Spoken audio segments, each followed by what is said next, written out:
ജീവനോടെ പ്രത്യക്ഷപ്പെട്ട പരിശുദ്ധ അമ്മയുടെ മാധ്യസ്ഥത്തിൽ ഞാൻ മക്കളെ ആശീർവദിക്കുന്നു. അങ്ങയുടെ മക്കൾ ഇന്ന് യാത്ര ചെയ്യുന്ന ഓരോ ഇടങ്ങളെ സംബന്ധിച്ച് പ്രാർത്ഥിക്കുന്നു. അങ്ങയുടെ മക്കൾ ഇന്ന് കണ്ടുമുട്ടുന്ന ഇടങ്ങളെ സമർപ്പിച്ച് പ്രാർത്ഥിക്കുന്നു. അങ്ങയുടെ മക്കൾ ഇന്ന് കണ്ടുമുട്ടുന്ന ഇടങ്ങളെ, കണ്ടുമുട്ടുന്ന വിഷയങ്ങൾ, സംസാരിക്കാൻ പോകുന്ന വിഷയങ്ങൾ, ആ സംസാരിക്കാൻ പോകുന്ന വിഷയങ്ങൾക്ക് ഒരു തീരുമാനം കിട്ടാൻ വേണ്ടി കർത്താവേ, ഈ പ്രാർത്ഥന കൊണ്ട് ജീവിക്കുന്ന അനേകം മക്കളുണ്ട്. ഈ പ്രാർത്ഥന കൊണ്ട് തങ്ങളുടെ ജീവിതം തുടങ്ങുന്ന മക്കളുണ്ട്. ഉറക്കത്തിലേക്ക് പോകുമ്പോൾ ഉടമ്പടി പ്രാർത്ഥന ചൊല്ലിക്കൊണ്ട് അവസാനിപ്പിക്കുന്ന ജീവിതം സമാപിക്കുന്നവരുണ്ട്. അപ്പം അങ്ങനെ ഓരോ ദിവസത്തെ ജീവിതവും അങ്ങനെ എല്ലാം ആത്മാർത്ഥമായി പ്രാർത്ഥിക്കണം. കർത്താവേ, ഈശോയെ, ഏത് വിഷയത്തിന് വേണ്ടിയാണ് ഏത് കുടുംബം ഇപ്പോഴ് നിരാലംബമായിരിക്കുന്നത്? തങ്ങളെ രക്ഷിക്കാനോ സഹായിക്കാനോ ഈ സമയത്ത് ആരുമില്ലല്ലോ എന്ന് ഓർത്ത് വിഷമിക്കുന്നവരുണ്ട്. മക്കളെല്ലാം വിദേശ രാജ്യങ്ങളിലും ബന്ധപ്പെട്ടവർ വിദേശ രാജ്യങ്ങളിൽ രോഗികളായി കിടന്നിട്ട് നാട്ടിലുള്ളവർ അവരോർത്ത് കൈയും കാലോട്ട് അടിക്കണ പോലെ വിഷമിക്കുന്നവരുണ്ട്.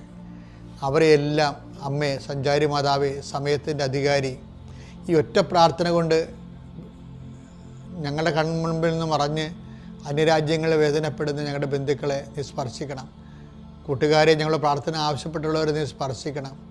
കർത്താവെ, ഇപ്പോൾ പ്രാർത്ഥിക്കുന്നത് ജീവിതമാർഗങ്ങൾ പല മേഖലകളിൽ ജീവിതം ആരംഭിക്കുന്നുണ്ട്. കട, കമ്പോളങ്ങൾ, ഏജൻസികൾ, കന്നുകാലി വളർത്തലുകൾ, ഇങ്ങനെ ജോലികൾ, കമ്പനി നടത്തുന്നവർ, ഇങ്ങനെ എന്തെല്ലാം കാര്യങ്ങൾക്ക് വേണ്ടി ഓരോ വരുമാന മാർഗം കണ്ടെത്തിയിരിക്കുന്നവർക്ക് അത് നഷ്ടപ്പെടാൻ ഇരിക്കാൻ വേണ്ടി കർത്താവിൻ്റെ നാമത്തിൽ പ്രാർത്ഥിക്കുന്നു.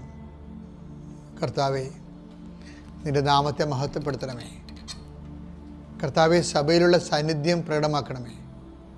അമ്മേ, പരിശുദ്ധമ്മേ, ദേവമാതാവേ, ആരെല്ലാം ഇപ്പോൾ ഉണർന്നിരുന്ന് പ്രാർത്ഥിച്ച് ഈ പ്രാർത്ഥനയോട് ചേരുന്നുണ്ടോ, ആരെല്ലാം ഈ പ്രാർത്ഥനയിൽ ആശ്രയിക്കുന്നുണ്ടോ, അവരെ എല്ലാം നീ ആശീർവദിക്കണം. എൻ്റെ കർത്താവിൻ്റെ ഉന്നതമായ നാമത്തിൽ, സഭയുടെ അധികാരത്തിൽ, കുരിശിൻ്റെ അടയാളത്തിൽ, ദൈവത്തിൻ്റെ ശക്തിയാൽ ഈ ദിവസം കർത്താവ് നിങ്ങളെ അനുഗ്രഹിക്കുകയും ആശ്വസിപ്പിക്കുകയും ചെയ്യട്ടെ. നമ്മൾ ഇന്നലെ ഇടയ്ക്ക് ഒന്ന് പറഞ്ഞു നിർത്തി ഡിബേറ്റ്, പരിശുദ്ധാത്മാവ് ഡിബേറ്റ് ചെയ്ത് കൊണ്ടുപോയിട്ട് വേറൊരു സബ്ജക്റ്റ് ഇല്ലായത്. ഇപ്പോൾ ഇന്നലെ ഞാൻ പറഞ്ഞില്ലേ ഡൊമിനിക്കിൻ്റെ സാക്ഷ്യം. അപ്പോൾ ഡൊമിനിക്കിന് നല്ല കാലത്ത് ഉടമ്പടിയെടുത്ത ആളാണ്. അങ്ങനെ ഞാൻ ആ സാക്ഷിയാണ് ആദ്യം കേൾക്കുന്നത്. ഞങ്ങളുടെ നല്ല കാലത്താണ് ഞങ്ങൾ ഉടമ്പടി എടുത്തതെന്ന്. അപ്പം പക്ഷേ ഞങ്ങൾ ഉടമ്പടി എടുക്കാൻ വേണ്ടി ഇവിടെ വന്നില്ലേ, വീട്ടിലിരുന്ന് തീരുമാനിച്ചു. എന്തിനാ ഉടമ്പടി എടുക്കണമെന്ന് അവർക്ക് പ്രത്യേകിച്ച് കാര്യങ്ങളൊന്നുമില്ല. പക്ഷേ ഇവിടെ വന്നപ്പോൾ അമ്മ പറഞ്ഞു,